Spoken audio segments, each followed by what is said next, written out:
USWNT. It is our third and final show of the evening. Time for our post-game chat. So the United States of America win the SheBelieves Cup once again with a 5-0 victory over Iceland. We had 2 goals from Katarina Macario, 2 goals from Mallory Pugh, and Christy Mewis made it 5 in the 88th minute to seal a 5-0 victory, earning that SheBelieves Cup trophy. What do you guys think of the game? Wow. Amazing. It was just, I felt like there was just so much energy in that team. Like, it looked like they were just having fun out there. I love to see when when you're in a match and you can actually enjoy the game that you have dedicated so much of your life to. I know it's not as easy for any Icelandic viewers right now, but I am very, very pleased with the performance by our American women there. It was pretty impressive, especially my girl Katarina. Let's go. Yes, I think the entire, how do I say, I feel like the game tonight was completely different than the game prior to that, even against New Zealand. I mean, the energy was different. They were in the attack. They were actually able to put goals in the back of the net. And yes, you could tell they were all playing with joy. They looked so happy. They were also, though, a lot of times when and in these international games, when you start getting a higher scoring game, everybody kind of wants their little piece of the pie. Everybody wants to get their goal, do their thing. So it was such a relief when both Pugh and Macario went down for that 4th goal, and they just did a little pass back and forth. I mean, talk about the selflessness, because either one of them could have taken that goal, but instead they did the right thing. They waited until it was a really clear shot. They played the pretty soccer. They made it work instead of trying to selfishly take the goal themselves. And so I think that's just also another great display of teamwork. It's not about having one superstar, especially can't really get away with that in soccer. The field is so big. Everyone has to be a part of it. You can't just rely on one person to carry the team. And I think every single player tonight got their foot in the match, which was nice. So yeah, I think this SheBelieves Cup has really shown us that it's not even about one player, 11 players. There is so much talent in the United States right now. Like, the pool of players that they can choose from is just insane. And I think that we've really seen these players kind of grow in this cup. Like, in 3 games, they've gone from a 0-0 draw to the 5-0 win, but really, 2 of those goals 2-0, they created. And then a solid 5-0 performance. When it counted, the pressure was on. They needed to win tonight if they wanted to take home that trophy. And everybody was no disrespect to the other team, but I think that everybody was probably expecting the US to win this cup going into it. Before any matches began, bets were on the US to win. And it came down to this final game. They had something to prove. They needed to win. And they put their best performance of the cup on, in my opinion. Absolutely. And it was fun to watch. It was so fun to watch. Like you guys have said, the goals, you saw individual bangers from Macario, but you also saw, like Katie said, just really well-worked team goals. I really loved Margaret Purse's footwork on that last goal. She had so much confidence going 1v1 up against the defender. And that's something that I seriously value. Like, a player who is willing to go 1v1 and backs themselves and uses their skill to be a player. I love that goal too. So, yeah, it was a great game. Yeah, I think that was another moment of, like, that beautiful improvisation that you can see on the field, just that stems solely from creativity. It's not just formula to figure out how to put it in the back of the net. Like, you're making active choices with people who have varying skills in front of you. So I appreciated that goal as well. Yeah, I loved in the end there how Mewis was able to finally find the seams in the attacking third. You know, in the beginning of the game, we were kind of trying to force that pass from out wide to the front post, and it wasn't working. So, you know, like we had said, Marcario came out and started taking shots from outside the 18, and I think that's really what switched things up a bit. Then we had those breakaways, but finally, I think they got what they had been wanting, which was that low-driven ball on the ground to the front post, finding the seams in the box, and US was able to get on the end of that. So I love that the variety of goals were fantastic. They were all quality. And again, this is a really young team. We don't have the usual starters and superstars that you see all the time. There were a lot of injuries. People were pregnant. People had, you know, other obligations to club. And so I think this provided a huge chance for these players to really prove themselves. And again, it shows the depth of the roster that we're working with. And I think, you know, we have the Women's World Cup coming up in 2023, hosted by New Zealand and Australia, as we had mentioned in the previous segment. And, you know, I think when you look at stuff like this, you look at how they're performing against other countries, it really opens your eyes as to the team you're dealing with in the World Cup, because they, you know, it shows you that, you know, the best players supposedly, you know, cannot show up and we can still hang, and we can still win in a quality way. So Yeah. I'm excited to see what happens there. Yeah, No and doubt. I mean, Iceland is a solid team. Like, let's without a doubt, yeah. They're a good team. There is to put 5 goals past them is extremely impressive. You know, those girls are playing in some of the top leagues around the world, and they didn't really get any clear goal scoring chances, but they did create up until the end. You know, the final kick of the game was their corner. They did not give up, and I think credit to Iceland, because in that first half, you know, for 40 minutes, their defense was solid. They knew what they were trying to do. They crowded the US out. They forced them to try and overplay in situations, to shoot early, like when they were kind of just forcing crosses, getting cleared. And then once the US did break through, you know, the flow came. But credit to Iceland. I think that they're a solid team, and I think that's only testimony to how good the US played.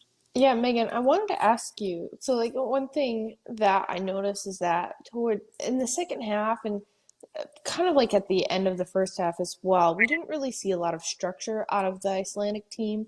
And something I wanted to ask you is, like, as someone who has played in Iceland, is there anything that like you felt reflected the values of Icelandic soccer on that field, or like what were some things that maybe were missing, or you know, some things that you had hoped to have seen? I think one of the clear things to me that I saw, and we kind of chatted about it with Blair as well, she's saying the comparison between New Zealand and America. And I think it comes down to every country versus America, that just like athleticism. I think that the Americans were a lot stronger to most balls. They were a lot faster acceleration. And it's strange because, you know, there's players on that team who play in the NWSL. There's players on that team who play in top leagues across. But when you just put a starting 11 versus an American starting 11, we always seem to be seeing that same thing where players are able to shield the ball. They're stronger in the tackle. They're quicker to accelerate to a closer ball. So I think that was something that I noticed, and something that I kind of experienced as well. Although I would say when I played in Iceland, the physicality was higher in the sense that the ball wasn't possessed quite as much. And so it was a bit more like back and forth, like hit on hit. Whereas like, the athleticism that we see in the US is less like 50-50 balls, if that makes sense.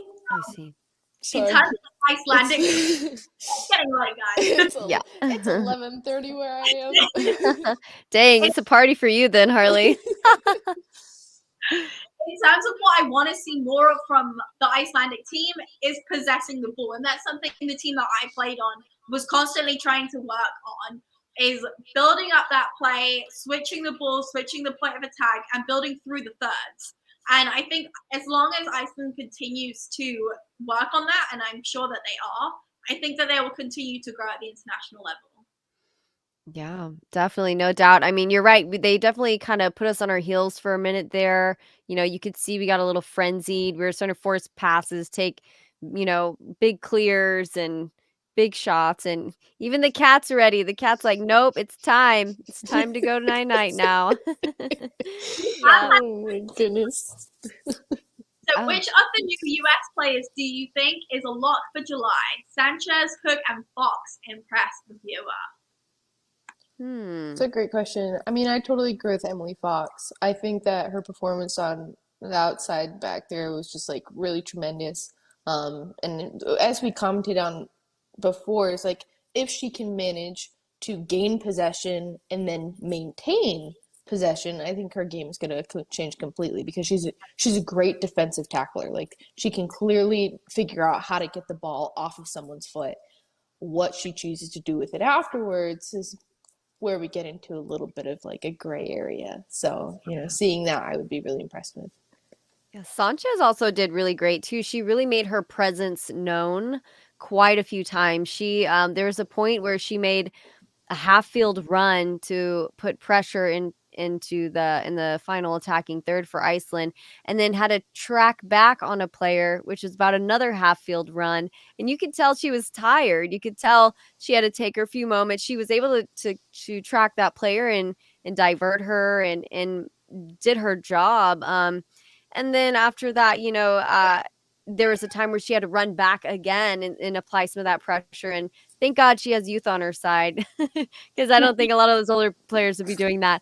But yeah, no, I think she also made her presence known. And I think she's also going to be one of those players that you see in July in Mexico.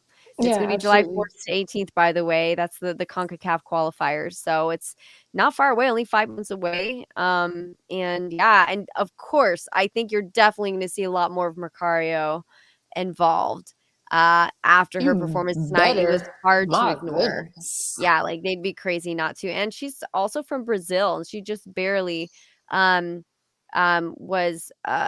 she just barely was able to be validated as a US she got her citizen so that citizenship. she could play. Yeah. So we're lucky there. Thank God she's on our team.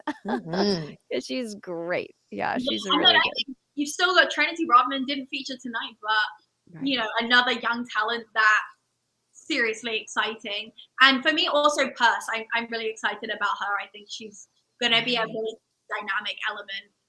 Seeing what she did in those last few minutes of the game, especially, like it really highlighted her ability to, capture the attention of people on the field. Her 1v1 skills. Yeah, I really enjoyed watching her against New Zealand as well. I thought she was one of the very active players in the box that was kind of causing all kinds of problems for the defense of New Zealand. So a lot of exciting talent. Like we could name a lot of different players.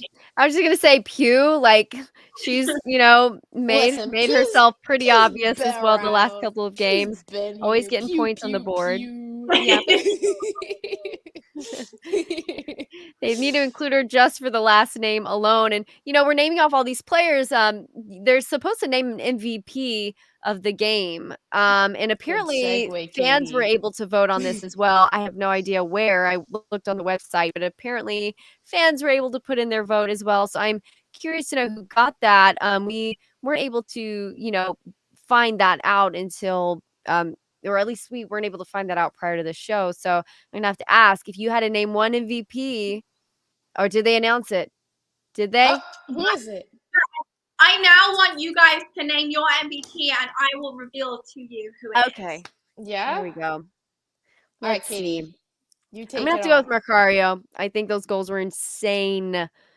And just like her presence on the field, all of the things that she was creating outside of those goals. I mean, yeah, that's who I go with. I've been rooting for her like pretty much like the whole tournament, but it is a shame that we were talking about this before, like she didn't have any assists and she had no goals going into this match. She really shone in this match, and I think she carried the US to winning this cup, but I don't know if that means that like she's necessarily the most valued player of the tournament, but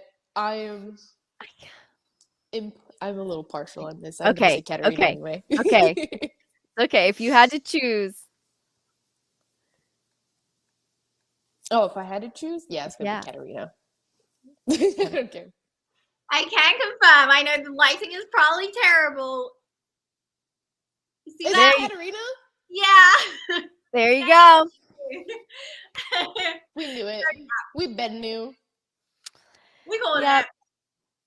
That's awesome. I mean, very well deserved. Yeah, honestly, really. She killed it. This was a game where she needed to step up, and she absolutely did.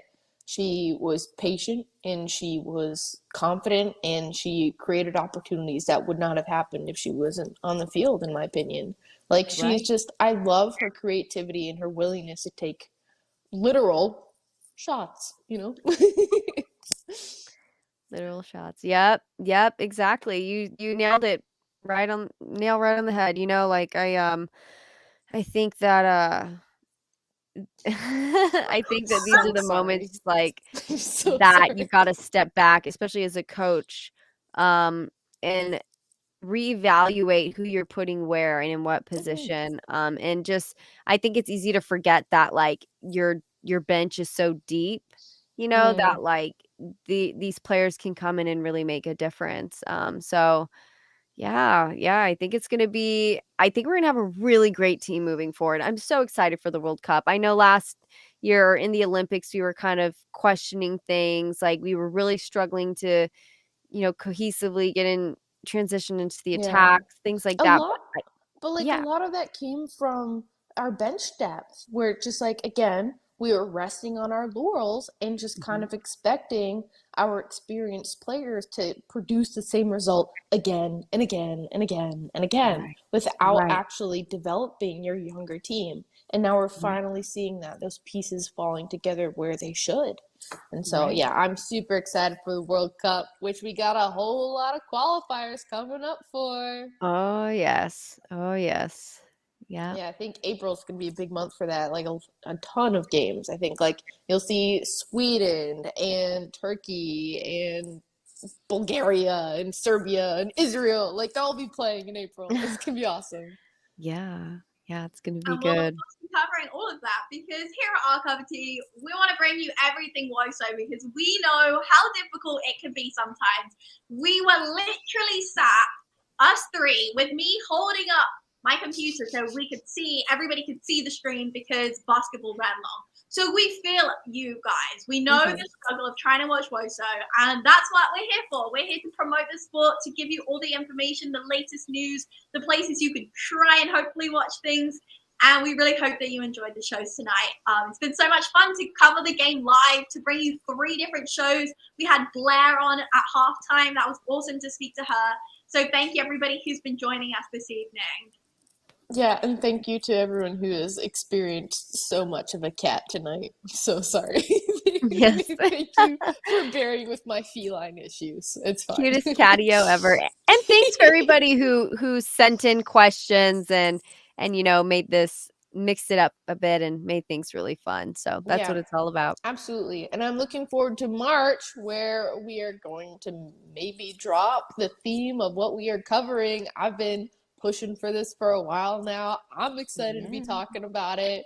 And if you know anything about women's soccer, you know what March represents. So make your own conclusions. I don't know.